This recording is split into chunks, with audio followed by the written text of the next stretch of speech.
بسم اللہ الرحمن الرحیم۔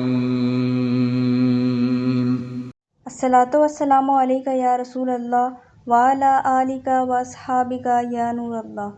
جمعہ کے معنی۔ مفسر شہیر حکیم الامت حضرت مفتی احمد یار خان رحمۃ اللہ علیہ فرماتے ہیں، کیونکہ اس دن میں تمام مخلوقات وجود میں مجتمع یعنی اکٹھی ہوئیں، یہ تکمیل خلق اسی دن ہوئی، نیز حضرت آدم علیہ السلام کی مٹی اسی دن جمع ہوئی، نیز اس دن میں لوگ جمع ہو کر نماز جمعہ ادا کرتے ہیں، ان وجوہ سے اسے جمعہ کہتے ہیں۔ اسلام سے پہلے اہل عرب اسے عروبہ کہتے تھے۔ جمعہ کو درود شریف پڑھنے کی فضیلت۔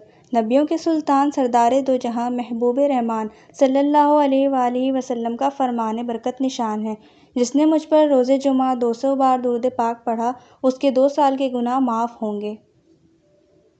سب دنوں کا سردار نبی معظم رسول محترم صلی اللہ علیہ وآلہ وسلم کا فرمان باقرینہ ہے۔ جمعہ کا دن تمام دنوں کا سردار ہے اور اللہ عز و جل کے نزدیک سب سے بڑا ہے، اور وہ اللہ عز و جل کے نزدیک عید الاضحیٰ اور عید الفطر سے بھی بڑا ہے۔ اس میں 5 خصلتیں ہیں۔ پہلی، اللہ تعالیٰ نے اسی میں آدم علیہ السلام کو پیدا کیا، اور دوسری، اسی میں زمین پر انہیں اتارا، اور تیسری، اسی میں انہیں وفات دی، اور چوتھی، اسی میں ایک ساتھ ایسی ہے کہ بندہ اس وقت جس چیز کا سوال کرے گا وہ اسے دے گا جب تک حرام کا سوال نہ کرے، اور پانچویں، اسی دن میں قیامت قائم ہوگی، کوئی مقرب فرشتہ آسمان و زمین اور ہوا و پہاڑ اور دریا ایسا نہیں کہ جمعہ کے دن سے ڈرتا نہ ہو۔ دعا قبول ہوتی ہے۔ سرکار مدینہ صلی اللہ علیہ وآلہ وسلم کا فرمان عنایت نشان ہے، جمعہ میں ایک ایسی گھڑی ہے کہ اگر کوئی مسلمان اسے پا کر اس وقت اللہ عز و جل سے کچھ مانگے تو اللہ عز و جل اس کو ضرور دے گا، اور وہ گھڑی مختصر ہے۔ ایک اور جگہ حضور پاک صلی اللہ علیہ وآلہ وسلم نے ارشاد فرمایا، جمعہ کے دن جس ساعت کی خواہش کی جاتی ہے اسے عصر کے بعد سے غروب آفتاب تک تلاش کرو۔ حضرت امجد علی اعظمی رحمۃ اللہ علیہ فرماتے ہیں، قبولیت دعا کی ساعتوں کے بارے میں 2 قول قوی ہیں، امام کے خطبے کے لیے بیٹھنے سے ختم نماز تک، اور دوسری جمعہ کی پچھلی یعنی آخری ساعت۔ 10 دن تک بلاؤں سے حفاظت۔ مولانا امجد علی اعظمی رحمۃ اللہ علیہ فرماتے ہیں، حدیث پاک میں ہے، جو جمعہ کے روز ناخن ترشوائے اللہ تعالیٰ اس کو دوسرے جمعے تک بلاؤں سے محفوظ رکھے گا، اور 3 دن زائد یعنی 10 دن تک۔ ایک روایت میں یہ بھی ہے کہ جو جمعہ کے دن ناخن ترشوائے تو رحمت آئے گی، گناہ جائیں گے۔ جمعہ کے 5 خصوصی اعمال۔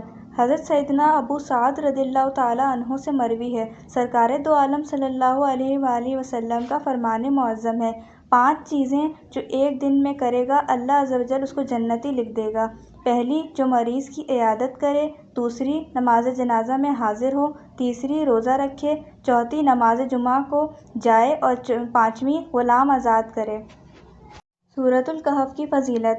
حضرت سیدنا عبداللہ ابن عمر رضی اللہ تعالیٰ عنہ سے مروی ہے، نبی رحمت صلی اللہ علیہ وآلہ وسلم کا فرمان باعظمت ہے، جو شخص جمعہ کے روز سورۃ الکہف پڑھے اس کے قدم سے آسمان تک نور بلند ہوگا، جو قیامت کو اس کے لیے روشن ہوگا، اور 2 جمعوں کے درمیان جو گناہ ہوئے ہیں بخش دیے جائیں گے۔ حضرت سیدنا ابو سعد رضی اللہ تعالیٰ عنہ سے مروی ہے، حضور سراپا نور صلی اللہ علیہ وسلم کا فرمان نور اعلیٰ نور ہے، جو شخص بروز جمعہ سورۃ الکہف پڑھے اس کے لیے دونوں جمعوں کے درمیان نور روشن ہوگا۔ ایک روایت میں ہے، جو سورۃ الکہف شب جمعہ یعنی جمعرات اور جمعہ کی درمیانی شب پڑھے اس کے لیے وہاں سے کعبے تک نور روشن ہوگا۔